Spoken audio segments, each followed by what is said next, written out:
আমি আপনার চ্যানেলের মধ্য দিয়ে শফিকুর রহমানকে চ্যালেঞ্জ করছি যে উনি ইউনুসের একটি নামাজ পড়ার ভিডিও উনি যদি প্রকাশ করতে পারেন। Mohammad Yunus is not a Mohammad Yunus, he is just Yunus.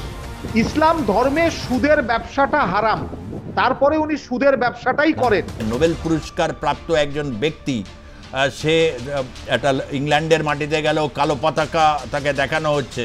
তিনি যদি বেলজিয়ামে যান সেম অবস্থা তৈরি হবে, সব জায়গাতেই এরকম অবস্থা তৈরি হবে। তো তথাপি এই জামাত ইসলামের সাথে একটা সম্পর্ক যা বাকায়দায় ইউনুসকে একটা সাপোর্ট দেবে, এরদোগান কি এইরকম একটা মতলবেই আছেন?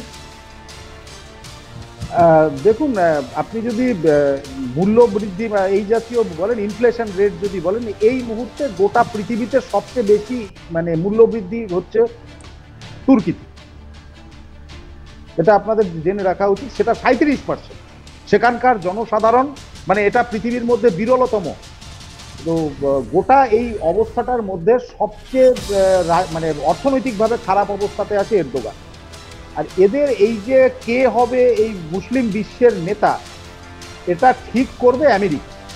এই বাস্তবতাটাকে বুঝে রাখতে হবে। এটা কিন্তু কোনো মুসলিম বিশ্ব ঠিক করবে না। আমেরিকা যখন যাকে এই একদম পরিষ্কারভাবে বলছি, আব্রাহামিক রিলিজিয়ান হিসাবে সেটা খ্রিস্টানরা ঠিক করবে যে মুসলিম বিশ্বের নেতা কে হবে। এই স্পষ্ট কথাটা বুঝে রাখতে হবে। তারা যখন মনে করবে এরদোগান হবে তখন এরদোগান হবে, যখন মনে করবেন ওই সালমান হবেন, মোহাম্মদ বিন সালমান, তখন সে হবে। যখন মনে করবেন পাকিস্তানের কেউ, পাকিস্তান অবশ্য হবে না, এই লিস্টে নেই, ডাক্তার মোতাহার মোহাম্মদ মালয়েশিয়ার, তারও কখনো সুযোগ ঘটে গেলেও ঘটে যেতে পারে। সুতরাং তারা এটাকে ঠিক করবে হচ্ছে একেবারে ক্যাথলিক খ্রিস্টান, তাও আমি বলে দিচ্ছি ক্যাথলিক খ্রিস্টান কমিউনিটি। আর বাকি এরা যারা আছে তারা খাবলা খাবলি করবে, নিজেদের মধ্যে মারামারি করবে। প্রাকৃতিক বৈশিষ্ট্য হিসাবে এরা বিভিন্ন জায়গাতে কিছু তেল পেয়েছে, এই তেলের কারণে এদের মধ্যে একটা বিষয় হয়েছে। আর ইউরোপের সঙ্গে গা ঘেঁষা দিয়ে থাকা তুর্কি, তার এই অবস্থা হয়েছে। এছাড়া উদ্ভাবনী ক্ষেত্রে যেগুলো দিয়ে গোটা পৃথিবীর কাছ থেকে ব্যবসা করে পয়সা তোলা যায়, সেই রকম কোনো ইচ্ছা প্রচেষ্টা সেগুলো এদের মধ্যে কোনো সময় কাজ করেনি। তো আমি সেক্ষেত্রে বলতে পারি এদের এই সমস্ত সিস্টেমের একটা ওই অংশ হচ্ছে কি বলে ইউনুস। তো আমি আপনাদের আমি বারবার করে বলছিলাম যে Mohammad Yunus is not a Mohammad Yunus, he is just Yunus. কারণ উনিও কিন্তু ক্যাথলিক হিসাবেই পেয়েছেন। যারা মুসলিমরা খুব নাচানাচি করছেন, আমি তাদের বলে রাখছি সে কিন্তু ক্যাথলিক হিসাবে পেয়েছেন। এই বাস্তবতাটাকে মেনে নিতে হবে। আপনি এটা বলছেন, অনেকে এইটা নিয়ে চর্চা করে, তার ধর্ম বা হচ্ছে তিনি খ্রিস্টান হয়েছেন কিনা, বা তার মেয়ে খ্রিস্টমতে দীক্ষিত কিনা। কিন্তু বাংলাদেশে যাদের এই নিয়ে সবচেয়ে বেশি স্পর্শকাতরতা, ডাক্তার শফিকুর রহমান বা হচ্ছে ইসলামিক শাসন ব্যবস্থা, বা এদের তাদের তো ইউনুসকে সমর্থন দিতে কোনো অসুবিধা হচ্ছে না, না দায় পড়ে বাধ্যবাধকতায়, নাকি হচ্ছে এই ধরনের বিষয়গুলো যখন আসে কখনো কখনো তখন এই বিষয়টাকে সযত্নে এড়িয়ে যাওয়ার যে প্রচেষ্টা তাদের দেখা যায়। এটা কি কারণ তাহলে থাকতে পারে, যখন লিডারশিপটা আপনি বলছেন এরাই ঠিক করবে? আমি আপনার চ্যানেলের মধ্য দিয়ে শফিকুর রহমানকে চ্যালেঞ্জ করছি যে উনি ইউনুসের একটি নামাজ পড়ার ভিডিও উনি যদি প্রকাশ করতে পারেন। শফিকুর রহমানের ক্ষমতা নেই একটি নামাজ পড়া ভিডিও। মাঝখানে একটা দেখা গেছিল উনি চেয়ারে বসে আছেন, তো সেটা তো কোনো বাস্তবতা নয়।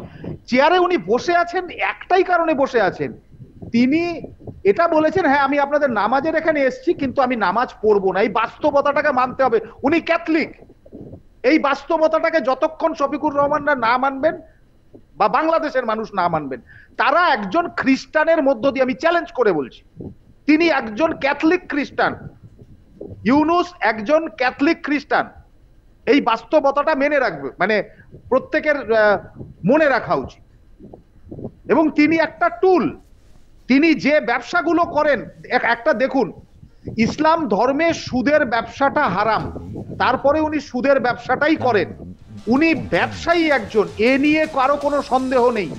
তিনি সবকিছু ঠিক আছে, তিনি পড়াশুনো করেছেন, তিনি শিক্ষিত, কিন্তু তার এই নোবেল পুরস্কার পাওয়ার পেছনে যা যা শর্ত ছিল তার মধ্যে একটি শর্ত তিনি পূরণ করেছেন ধর্ম পরিবর্তন করে।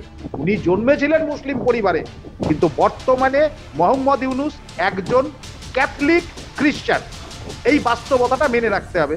এবং আপনি জেনে রাখুন, ক্যাথলিক বলেই বাংলাদেশকে শাসন করা যাবে, এবং পাকিস্তানে যারা আছেন পাঞ্জাবি পাকিস্তানিরা, তারা অলরেডি বিক্রি করে দিয়েছেন। আপনি দেখুন না, ওখানকার কতগুলো বায়ুসেনা ঘাঁটিতে পাকিস্তানি সেনাদের ঢুকতে দিচ্ছে না, বায়ুসেনার লোকেদের ঢুকতে দিচ্ছে না। এই তো হচ্ছে পাকিস্তানের অবস্থা।